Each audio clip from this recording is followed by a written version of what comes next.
Hey guys, Josh with Carl's Mower and Saw. Let's have a little bit of fun today and compare the Husqvarna 445 chainsaw to the STIHL MS 251 chainsaw. Did I say Husqvarna wrong? Husqvarna 445 to STIHL MS 251. Both 18-inch chainsaws, both homeowner saws. They go neck and neck, head to head. They compete well. Which one's right for you? Which is the best saw for you? Hey, I know this is going to get lots of comments below. I look forward to hearing your stories on why you love one or hate the other one and what really makes a difference. So let's look at specs to start. And I got here with me the 445 spec sheet, 11.2 pounds. How much does the STIHL weigh? 11 pounds. Okay, so mark that up to STIHL. Displacement, 50 cc out of the Husqvarna, 45 cc out of the STIHL. So a little bit smaller cubic centimeters displacement. Horsepower output, 2.8 horsepower and 3 horsepower. So STIHL says a little bit more horsepower than the Husqvarna. Then we get into chain type. They're both running a 325 50 gauge chain, an 18-inch bar and chain. Now let's tear into it. Now let's look at some of the differences, some of the things I see as maybe leaning a little bit more Husqvarna's way or leaning a little bit more STIHL's way in hopefully a fairly unbiased way. So let's start with the fuel caps. And here we go. This is gonna get some stuff down below. Husqvarna has a flip cap. Their cap flips up and it unthreads just like any normal cap would.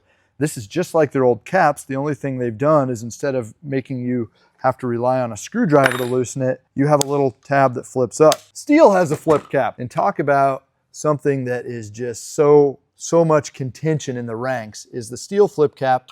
A half a turn, pulls out, drops back in, works very well. But over time, that cap can get dirty and nasty and the O-ring can swell and it can cause some problems. So fuel cap, you make the decision. I really personally enjoy this, half turn in and out, but I know that this is a pretty bulletproof way to have a fuel cap. Okay, fuel, oil, both the same on both of those saws. Now let's open up and let's take a look at the air filter. On the STIHL, I have 3 screws. They are a combination Torx T27 or will accept a flat wrench. So you could use your standard chainsaw bar wrench to take that off. So I need to loosen 3 screws to get into the air filter on my STIHL. On the Husqvarna, I need my flat screwdriver and I have 3 tabs, flip, flip, flip. So the win right there, Husqvarna, easier to loosen the engine shroud cover versus the STIHL. But now when we get underneath, we see some differences in the air filtration. Personally, if I look at this STIHL, this is a cylindrical air filter that screws on, has a nice rubber seal, really mounts solidly, is gonna keep dust out. So I would say we have a better filtration system out of the STIHL than the Husqvarna that's much smaller, doesn't have that rubber around it to keep the fines out quite as well as the STIHL. Now,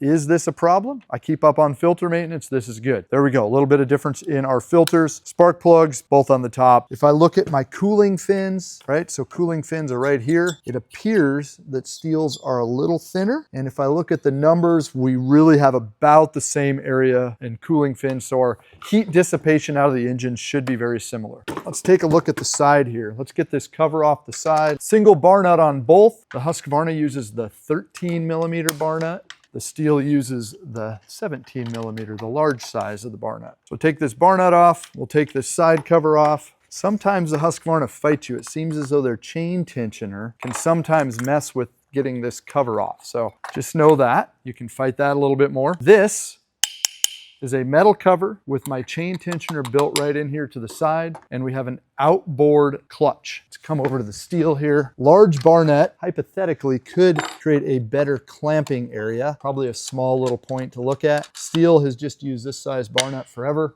and it works. Take their cover off. This is a plastic cover. So we have a metal cover versus a plastic cover. If I look in this cover, it's naked. There's nothing in here. All of my chain tensioning stuff is in the body of the saw versus in the cover. To me, I find this easier. When I go to put the bar and chain on a STIHL, I set the bar on the adjuster pin, boom, pop the cover on, done. On the Husqvarna, I have to kind of peek around the corner to see where that lineup is. So a small difference there. You'll notice in the clutch, a Husqvarna has an external clutch, a STIHL has an internal clutch. So my sprocket on a STIHL is right here. Traditionally easier to put a chain on and off. Once you get used to it on a Husqvarna, easy. It's really not a problem, but this is a little bit of a difference, especially if you're used to the steel. Why does Husqvarna do it this way? Come on, I mean, this is easier. Why don't you make this make sense? Well, Husqvarna's reason is that they say that that moves the heat of the clutch. Clutches are heat away from the engine, therefore extending the engine life. So a good design, it makes sense from their standpoint. Going back to steel, they say we want it to be easy. We want to make it easy to replace the sprocket, which is super simple. I just have to remove a clip, boom, sprocket on and off, and I don't see that clutch causing an issue. Okay, let's take off these bars so you can just get a little bit better idea and look at that. So we got relatively same weight, relatively same power, both fairly easy to get to the top end of the engine for cleaning, for maintenance. Advantage potentially steel on the clutch chain tensioning mechanism. Get a look at that. They both use a very similar anti-vibration system, right? So they both use that springs. See these springs, 1, 2, and we've got the same in the back on the side, spring and spring. So the anti-vibration between these two, very similar, although it seems as though Husqvarna is always going to be a little bit smoother. When it comes to starting, Husqvarna has a win here, guys. We have a primer. 1, 2, 3, 4, 5 pumps. Pull out, up, pull it twice, it fires. Take the choke off, it starts. The steel, no primer, choke only. Squeeze the trigger all the way down to choke. And if I had my covers on, sorry, you could see what I'm pointing at right there. There's my off, run, start, and choke. I'm gonna pull this one 3 times to get it to fire, and then I'm gonna manually move it up 1 notch, pull the rope, it's going to start and return it to idle. So a little bit longer to start on the steel, and the stop switch does not return to run. The Husqvarna, when I kill it, it returns to the run position. So there we go. Kind of a tear down, a quick dive in. Really look at these 2 saws, these 2 18-inch, 3 horsepower saws, how they compare, how they're gonna cut, how they're gonna be to maintain, what's gonna work best for you. Stop in at Carl's Mower and Saw. Here's what I find. Put them in your hands, right? How does this saw feel in my hands versus how does this saw feel in my hands? There is some differences in how they're gonna feel in your hands. Maybe you've grown up a steel guy. That's what dad ran, or that's what grandpa ran, and that's what you know. Probably stick with that, right? Changing from a Chevy to a Ford is probably gonna bite you. If you've grown up in the Husqvarna world, Husqvarna's been in the woods of your family forever, stick with one of these saws. Either way, I think you're gonna like it. But come into Carl's Mower and Saw and let us help you get the right saw.